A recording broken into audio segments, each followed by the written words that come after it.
à toutes et à tous, ravi de vous retrouver pour ce nouveau Buzz TV diffusé sur Figaro TV. Je suis accompagné de Damien Canivez. Ça va Damien Vous êtes ce matin? le plus chanceux du monde, ça va? Absolument, j'adore qu'on mette votre costume de mafieux là, ça me réjouit à chaque fois. J'essaye d'arrondir C'est les magnifique. Et vous allez découvrir notre invité du jour, un comédien qui a fait de l'élégance, de la décontraction sa marque de fabrique au fil des ans. Il s'est imposé sur les scènes et les écrans avec aisance entre drame et comédie, imitateur brillant. Il signe également des one-man shows hilarants et continue de multiplier les projets entre le cinéma, la télé et la scène, évidemment, toujours avec la même générosité et surtout une complicité intacte avec le public. Salut Antoine Duléry. Bonjour. Merci d'être avec nous, on est ravis de vous avoir. Alors, moi je suis ravi de vous avoir aussi. D'être avec nous. J'adore ce costume. Vous aimez Oui, bien vous aimez, vous. Parce qu'on dirait... Ah, il padrino. Oui, un peu, c'est ça. Ah, il a un côté le parrain. Un petit peu. C'est exactement ça. Le padrino, je le padrino.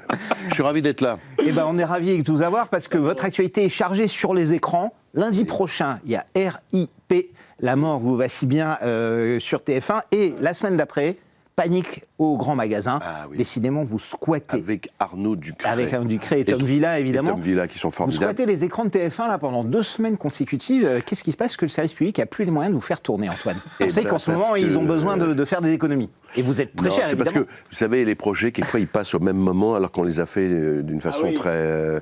RIP, je l'ai fait il y a déjà quelques temps.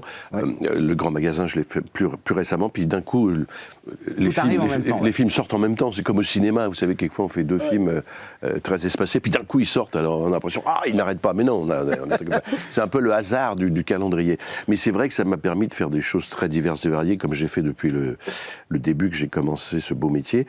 Donc, j'adore me balader dans des sphères différentes, autant avec Claudia Tagbo dans RIP, qu'avec Arnaud Ducré. Et alors, petite question indiscrète, TF1, ça paye mieux que France Télé ou pas? Normalement, oui, il paraît. Bonne question. Oui, on le disait dans le temps, oui. Dans le temps. Mais franchement, là, je serais incapable de vous dire parce que... Pas forcément. Pas forcément, non. Ça dépend un peu des... Maintenant, ça dépend un peu des projets. C'est comme le cinéma, vous savez, le cinéma, on pense qu'on est payé.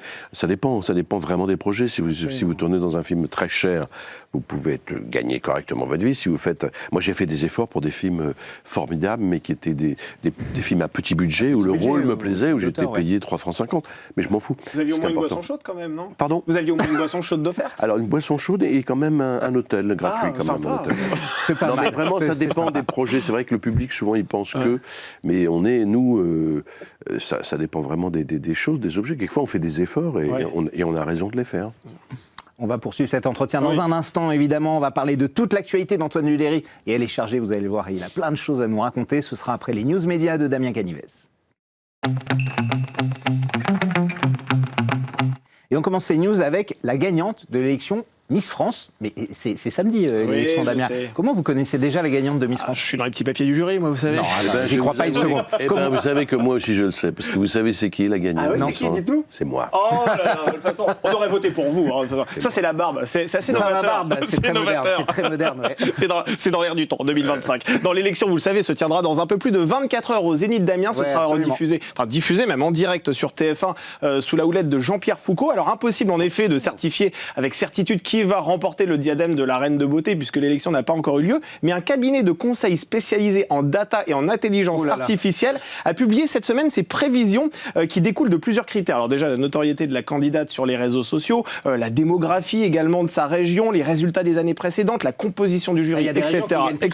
C'est vrai, ouais. Par exemple, le Nord-Pas-de-Calais. Et patatras, devinez quelle est la Miss France qui est censée remporter cette élection? Eh bien, c'est Miss Nord-Pas-de-Calais, figurez-vous. Voilà, qui est absolument. Très, très jolie. Lola Lacheret. C'est toujours les gens du Nord. Mais c'est dingue. Mais parce qu'ils votent entre eux. Oui, ils ont un vivier incroyable. Les femmes sont très belles et ils sont très très gentils, les gens du Nord. C'est vrai. Alors il ne faut pas s'emballer trop quand même, parce que, avec tout le respect que je vous dois, parce que l'année dernière, c'est Miss Guyane qui était pressentie pour remporter la couronne, alors selon cette intelligence artificielle, et elle a fini seulement 3e de fine. Donc il ne faut pas s'y fier non plus les yeux fermés. Non, pas du tout. Voilà. Est-ce que vous regardez la cérémonie des Miss France ou est-ce que, par tradition, on sait que c'est une des plus grosses audiences de l'année, avec le concert des Enfoirés? Avec vous, je ne regarde pas, ou vraiment par hasard. je suis pas très passionné. Ah oui, c'est vrai. Pardon, je vais pas vous mentir, mais Non, mais c'est pas grave, je m'en fous un peu. Il n'y a pas de Je m'en souci. moque un peu. Mais attendez, si on vous demande de faire partie du jury. Mais qu'on me donne un mur. Là, c'est Pierre Arditi qui nous parle. Tout à l'heure, je vais faire Arditi parce que non, mais si je regarde Miss France à la fois, mais qu'on me donne un mur. Non, mais c'est pas possible. Moi, regarder Miss France. Non, mais c'était un très beau spectacle. On m'a proposé un jour d'être jury. Ah, et vous avez refusé? Oui, parce que j'étais pas libre et puis je me suis dit que c'était pas vraiment mon truc. Mais je trouve ça formidable. Ça fait rêver les gens. Bah, attendez, Moi, mais je la vais pas prochaine fois, vous mentir. avez une invitation, transférez-la. Pourquoi vous Oui, j'irai peut-être. Faites-en profiter des amis. Delon Antoine. l'avait bien fait. Delon l'avait bien fait. Bah, exactement. Ah, bah, Delon. On reste un peu dans l'univers Miss France puisqu'on va parler désormais de Jean-Pierre Foucault. Bonsoir, Jean-Pierre Foucault.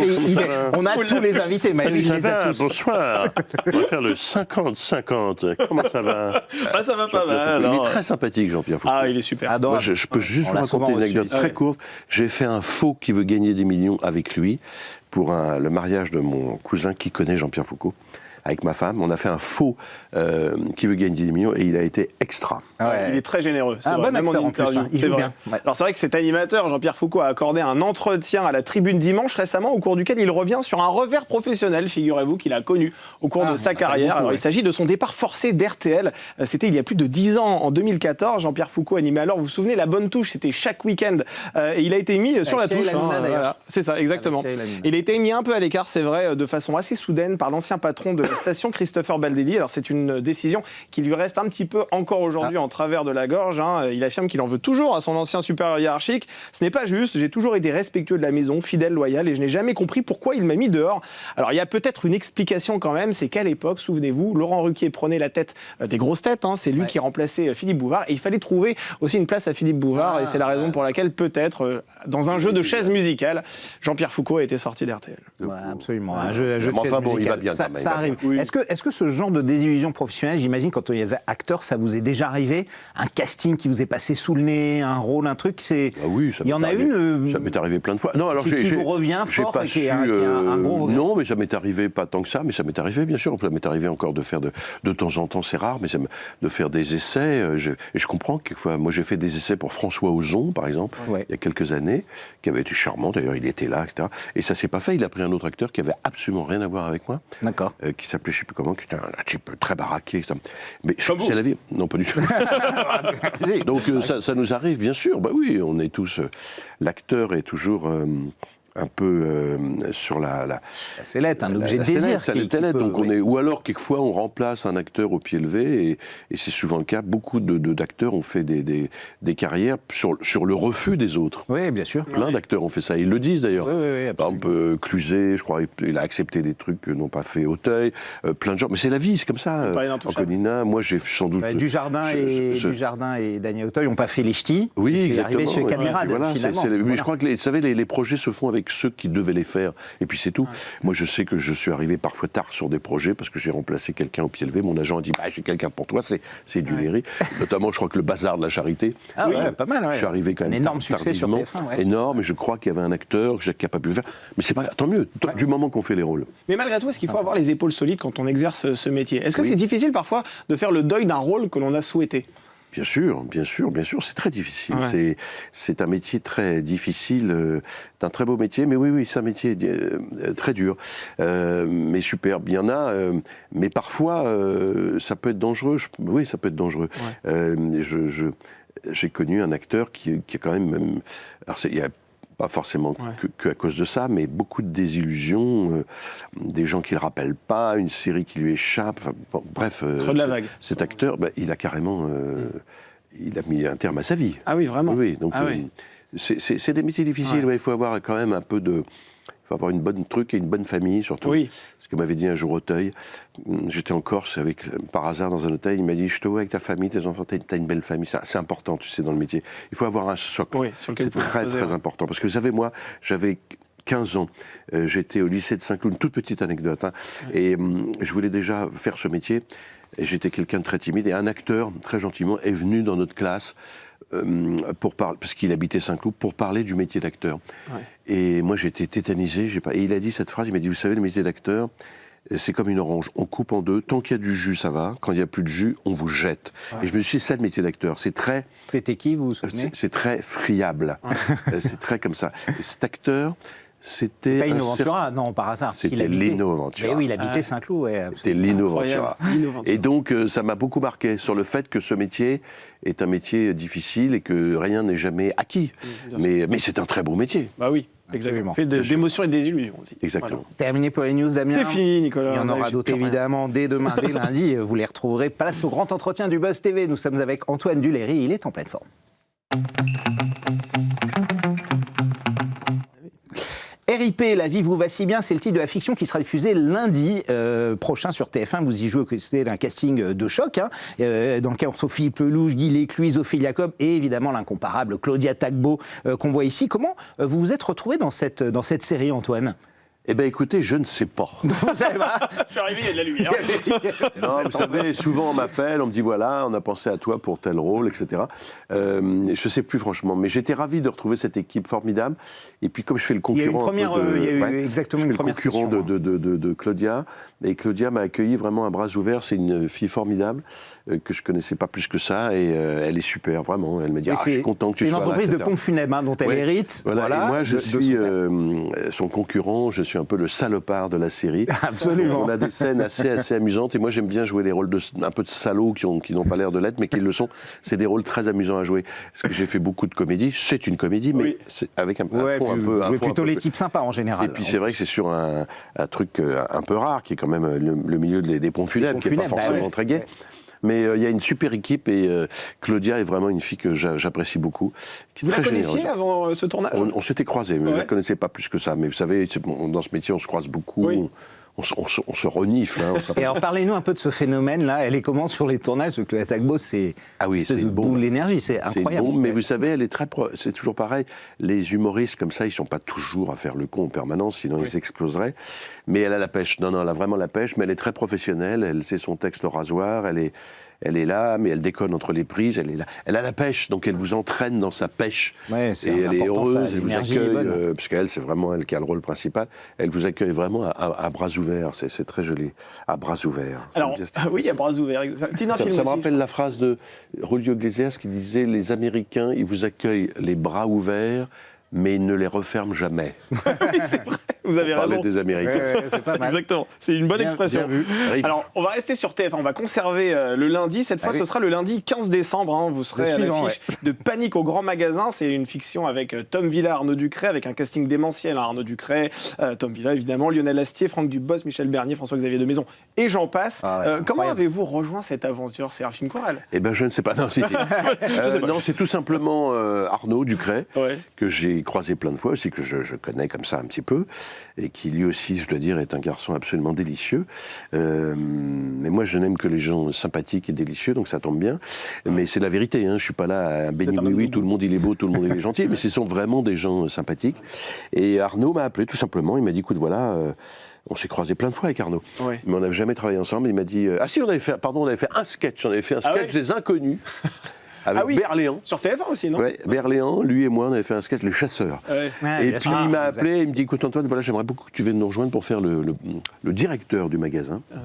Et donc je me suis beaucoup amusé à faire ça avec lui, qui dirigeait, avec Tom Villa, avec la grande actrice espagnole Victoria Abril. Il y a Charlotte de Turckheim, il y a Mimi Mati également qu'on retrouvera. Je n'ai pas tourné avec tout le monde, mais en tout cas j'étais beaucoup avec Arnaud et Tom, et avec... Et vous aviez vu Panique au 31, celle de l'an dernier, puisque c'est les mêmes personnages qui reviennent. Alors, je ne l'avais pas vu, mais je sais que il paraît que c'était très très drôle. Et là, Arnaud m'a appelé, il m'a dit on est très content du résultat, donc je suis très... Non, vous avez fait 4,5 millions de téléspectateurs, ce qui était énorme. Mais, on vous souhaite la même chose. Mais j'espère, je crois que c'est très très drôle, mais c'est marrant à faire. Et puis ce sont des gens... qui sont très généreux aussi, et puis ils étaient contents de m'avoir, ils sont tous contents de m'avoir, c'est très agréable. Alors c'est vrai que vous êtes un acteur de théâtre, comme Nicolas l'a rappelé, un acteur de télé, de cinéma, et c'est vrai que sur le petit écran, le grand public vous a aussi découvert dans Les Petits Meurtres d'Agatha Christie, entre 2009 et 2012, avec Marius Colucci. Qu'est-ce que ça a changé pour vous, cette fiction? Commissaire Larosière, le rôle du commissaire Larosière. Le rôle, non, c'est une série... moi, j'ai deux rôles phares dans ma carrière, si je puis dire, c'est Agatha Christie et Camping, qui sont arrivés d'ailleurs un peu au même moment. Alors, évidemment, j'avais fait plein de choses avant, hein, mais c'est vrai que ça, d'un coup, ça m'a apporté une grosse popularité, parce que c'était vraiment une très belle série, Agatha Christie, que j'ai adoré faire, et c'était à chaque fois 5 millions de téléspectateurs. Énorme, voilà. Donc, et ça passe et ça repasse non-stop. Il y a vraiment... Et puis bon, de l'autre côté, c'était Camping avec Polo Gattino. Donc moi, à chaque fois que les gens me croisent, c'est beaucoup Polo Gattino et aussi beaucoup le commissaire Larosière. Et ce qui est amusant, parce que souvent, je faisais les deux la même année. Donc je mettais mon moule-bite jaune, et puis le lendemain, j'étais habillé en commissaire Larosière. Duquel on vous parle en premier? C'est l'un des deux, ça dépend du public, on va dire. C'est quand même Polo Gattino. C'est le bouffeur de Minou. Hein, mais le bouffeur de Minou. Mais beaucoup de gens me parlent du commissaire Larosière. Oui, il y a des gens qui me disent, mais moi je suis plus Larosière. C'est vraiment deux trucs qui m'ont rendu très populaire, ça c'est sûr. Mais je suis très content d'avoir fait les deux. Le bouffeur de Minou, ça vous suit encore ou pas? Vous en voulez à Franck Dubosc? À vie, non, pas du tout. Non, pas du tout. Non, à vie, je serais le bouffeur de Minou. Oui. Non, c'est à vie, j'en parlais d'ailleurs hier soir, c'est que, vous savez, c'est très rare dans une carrière d'acteur de faire des gros succès au cinéma. Oui. Les gros succès, c'est très rare.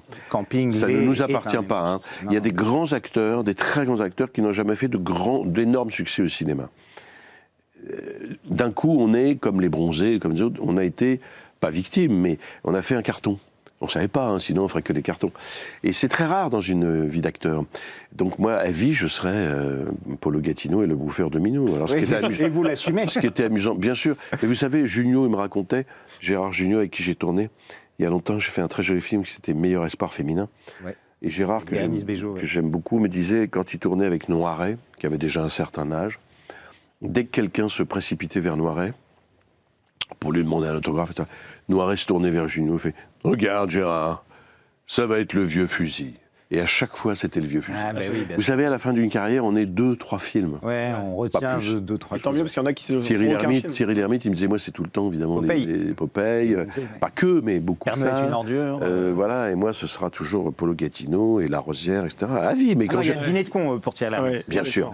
Non, mais énorme carrière, mais c'est vrai que c'est... Voilà, donc il ne faut pas en vouloir au public. Moi, je suis très heureux d'être ça, parce que je sais que je ne suis pas que ça. Alors, ce qui était amusant, c'est quand mon fils avait 9 ans, parce que le premier, on l'a fait il y a 20 ans, hein, quand même. Ouais. Donc le bouffeur de Minou, ça date d'il y a 20 ans. 2006, et donc j'étais beaucoup plus jeune, mon fils aussi. Il avait 9 ans, mon fils, Raphaël. Maintenant, il en a 28. Et quand je me baladais dans la rue avec lui, toute la journée, le bouffeur de Minou. Donc à 9 ans, il ne comprenait pas. Ah ben non, pas du tout. Qu'est-ce que c'est qu'un bouffeur de Minou? Je te raconterai. Quelqu'un qui mange des chats, quoi, un peu. C'est ça. Un petit peu compliqué. Et alors, ce qui est très amusant, c'est qu'après, il a 19 ans, donc 10 ans après, et il me dit, papa, je voudrais aller à Verdun voir les champs de bataille. Je dis, oui, mon fils, on va y aller. On part tous les deux, on visite le musée de Verdun, qui est un musée quand même très fort. Et là, je vois un type de 40 ans, qui me repère avec ses parents. Et d'un coup, il me regarde, il me fait, dans le musée, hein, « Oh, le pineur !» Le pineur. Parce que Mathilde dit, mon mari est un pineur. Oui, bien sûr. Et là, mon fils me dit, papa, décidément, c'est ton public.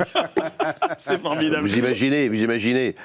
Alors mes enfants ils me disent, on n'a pas un père comme les autres, on n'a pas un père muté, forcément. On a un père bouffeur de Minou. Épineur.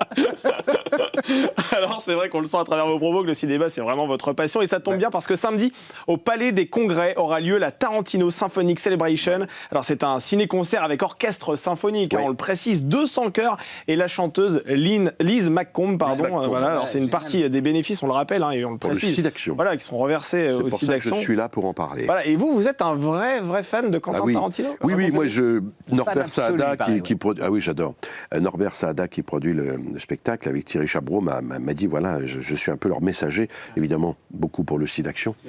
Évidemment, mais c'est vrai que je suis fan de Tarantino, donc moi j'adore. Là, on va voir tous ces extraits de films avec des vrais musiciens qui vont rejouer les musiques de films. On le voit donc ici, effectivement, c'est un événement assez incroyable. Et c'est vraiment extraordinaire parce que la musique est très très importante chez Tarantino. Et puis, moi j'adore parce qu'il a pu, comment dirais-je, avalé tous les films qu'il adorait en tant que vidéo. Et puis après, cinéphile, puis après, il a tout refait à sa façon. Mais il y a des hommages partout. Il y a des hommages évidemment à Sergio Leone, à tout ce cinéma que j'aimais. Puis surtout, ça a permis à des acteurs qui étaient dans l'ombre de revenir, comme évidemment Travolta. Et nous, on a tous envie, quelquefois, on se dit, tiens, si j'étais au creux de la vague, j'aimerais qu'on me sorte à travers un film. Et je trouve que c'est formidable. Il a donné des rôles extraordinaires à tous ces acteurs, à Robert De Niro, à tout ça, à Yuma Thurman, etc. Moi, j'adore son cinéma parce que c'est un cinéma fun. C'est fun. Et puis quand il est arrivé avec Reservoir Dogs, ça a été un vent de nouveauté. Et puis il a un sens du dialogue. Moi, j'adore les dialogues. Dans Pulp Fiction, c'est magnifique les dialogues. C'est formidable. Pulp Fiction, vous me l'avez ôté de la bouche. Et c'est vrai que là, on retrouve, on l'avait un peu oublié, c'est-à-dire qu'à la fois il y a de l'action et en même temps il y a les répliques cultes. Qui est aussi dans Reservoir Dogs. Et moi, j'adore ces répliques, j'adore Tarantino. Et puis, je trouve qu'il ne se prend pas au sérieux et que c'est quand même super bien filmé. C'est un mec génial. Et j'ai eu la chance de le rencontrer. Ah, vous l'avez rencontré. À quelle occasion? Je l'ai rencontré, je vais vous expliquer pourquoi. Parce que Jean-Paul Belmondo, qui était mon grand ami, m'a invité au Festival Lumière. Il était fan de Belmondo, Tarantino. Alors, j'y viens. Ouais, c'est vrai. Et donc, Jean-Paul me dit, Thierry Frémaux me rend hommage... on va montrer devant 2000 personnes Un singe en hiver. Et là, on était en train de déjeuner avec Jean-Paul à Paris, et il me dit, donc je t'invite. Je dis, je suis très touché. Je dis, ça fait combien de temps que tu n'as pas vu le film? Il me dit, 40 ans. Alors je vais voir le jeune homme. C'est-à-dire, lui, il avait 29 ans. Avec Gabin. Et j'arrive dans la salle, il y avait tout le cinéma français, plus de 2000 personnes, tous les amis de Jean-Paul, tous les Marielle, les Rochefort, ça. Et il y a un mec qui se lève devant 2000 personnes. When I was young, I had a poster in my room of Jean-Paul Belmondo, because Jean-Paul Belmondo is the cool attitude. Mais comme ça, pendant 10 minutes, Tarantino. Il avait appris que Jean-Paul venait, il devait arriver plus tard, il est venu plus tôt. On voit le film avec Jean-Paul et toute la clique, et après, il y avait un dîner prié sur lui de 200 personnes, avec tout le cinéma français. Et moi, j'arrive comme ça... J'étais avec un copain et je dis monsieur Dury, vous asseyez où vous voulez. Je m'assois à une table, il y avait Dominique Sanda, il y avait vraiment tout le monde. Il y avait Richard Berré, Daniel Auteuil. Et puis, non, monsieur Dury, vous êtes à la table de Jean-Paul. Jean-Paul m'attendait à sa table, il m'avait mis à sa table. Et alors j'étais avec Marielle, Rochefort, Jean-Paul et Quentin Tarantino. Wow. Donc j'ai dîné avec Quentin Tarantino. Et là, est-ce que c'est la première fois de votre vie que vous avez été impressionné? J'ai pu lui parler un petit peu, pas beaucoup. Un petit peu. Vous étiez un peu stressé quand même, non? Un peu impressionné ou pas du tout? Non, j'étais content de le voir, pas impressionné, parce que je l'avais vu 2 heures avant, j'étais monté dans ma chambre d'hôtel, j'ouvre, l'ascenseur ouvre, je tombe sur Tarantino. Ah oui. Alors je fais « Oh, nice to meet you ». Donc, et puis après, je me retrouve à table avec lui, c'était rigolo. Moi, je n'ai pas parlé 3 heures avec lui, parce que mon anglais n'est pas... Mais j'ai pu le rencontrer, ouais. Et c'était magnifique de voir cet hommage qu'il a fait à Jean-Paul, mais c'est un fan de Jean-Paul, fan de Godard. Hein. Vous savez que sa boîte de production s'appelle Bande à part. Sa boîte de production s'appelle Bande à part. Le film de Godard, Bande à part, avec Brasseur. Mais vous savez, tous ces types-là sont très amoureux de notre cinéma et du cinéma de Godard. Par exemple, moi j'ai une toute petite anecdote. Jean-Paul Belmondo était à Cannes, rien à voir avec le festival. Il adorait Cannes, louer une maison à Cannes, où j'allais souvent d'ailleurs. Et il déjeunait dans un restaurant. Puis brusquement, c'était donc la période du festival, le président du jury apprend que Jean-Paul est là, en train de bouffer des moules. Il dit « one moment », il descend pour saluer Jean-Paul. Et il arrive dans le restaurant. J'ai vu les photos, j'étais pas là, il fait... De Niro, ouais. You're my icon. Vous le faites bien, magnifique. Et il prend Jean-Paul dans ses bras et fait You are my icon, Jean-Paul Belmondo. Incroyable. Et il lui a fait après une petite vidéo pour les 87 ans. Il fait I miss you, I love you. Voilà. On s'égare un peu, mais ça, Tarantino, De Niro, Belmondo. Voilà pourquoi j'aime ce cinéma, parce que lui-même aime notre cinéma. Et voilà, et comme ce ne sont que des hommages qu'il fait, Tarantino, à sa façon, moi j'aime les hommages ou les clins d'œil. Alors, il nous reste un peu plus de 2 minutes. J'aurais aussi qu'on parle de scène, Antoine, parce que vous avez beaucoup joué au théâtre. La dernière fois, c'était avec François Berléand, d'ailleurs, dans la pièce de La Porte et de La Patelière, Par le bout du nez. C'était en 2022. Et je sais que vous adorez également le One Man. À quand votre retour sur scène? Je sais que cette année, vous avez joué un spectacle un peu particulier, qui n'est pas d'imitation, s'apelle Antoine Duléry. J'en fais 2-3. Lis entre les lignes. Oui, j'ai fait un spectacle parce qu'avec mon co-auteur, il me dit tu aimes bien les textes, tu devrais faire un truc autour des textes, mais je voulais pas faire lecture, ça paraît toujours un peu emmerdant. Ouais. Alors j'ai dit, on va faire un truc, on va lire des textes, on va dire des textes, tous les textes que j'aime, et on va s'interroger sur ce que c'est que la lecture. Pourquoi on lit? Qu'est-ce que c'est que de lire? C'est interactif. Je fais lire les gens. Je leur fais écrire une phrase.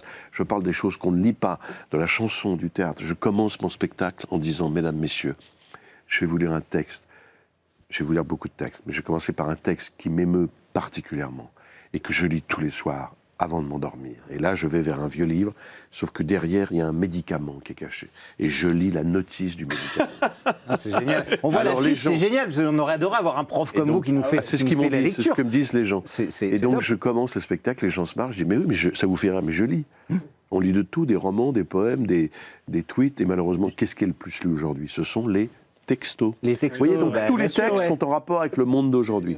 Du coup, faites Donc, comme je votre pars. copain Lucchini, vous aimez bien, vous faites de la lecture sur scène, c'est ça? Mon chéri, je vais te raconter, Ah oui, je mon sais. chéri. Alors oui, bah, lui, il fait son truc à lui, bien sûr. Il y en a plein Il comme fait ça. des lectures comme ça, Lucchini, Bien sûr, voilà, depuis des des grands années. auteurs, et puis après, Bien sûr. il analyse, il donne Bien son sûr, bien commentaire. sûr. ouais. Moi, c'est pas tout à fait pareil. C'est pas tout à Celui fait de- pareil. Ah ben non, je voulais pas faire comme Lucchini. Bah non. Il le fait très bien depuis des années. Je le connais depuis très très longtemps, Fabrice. Mais non, mais je m'amuse beaucoup parce que les gens, voilà, ils savent pas trop ce qu'ils vont voir forcément, mais ils sont entraînés. Et puis les textes sont évidemment magnifiques. Hein.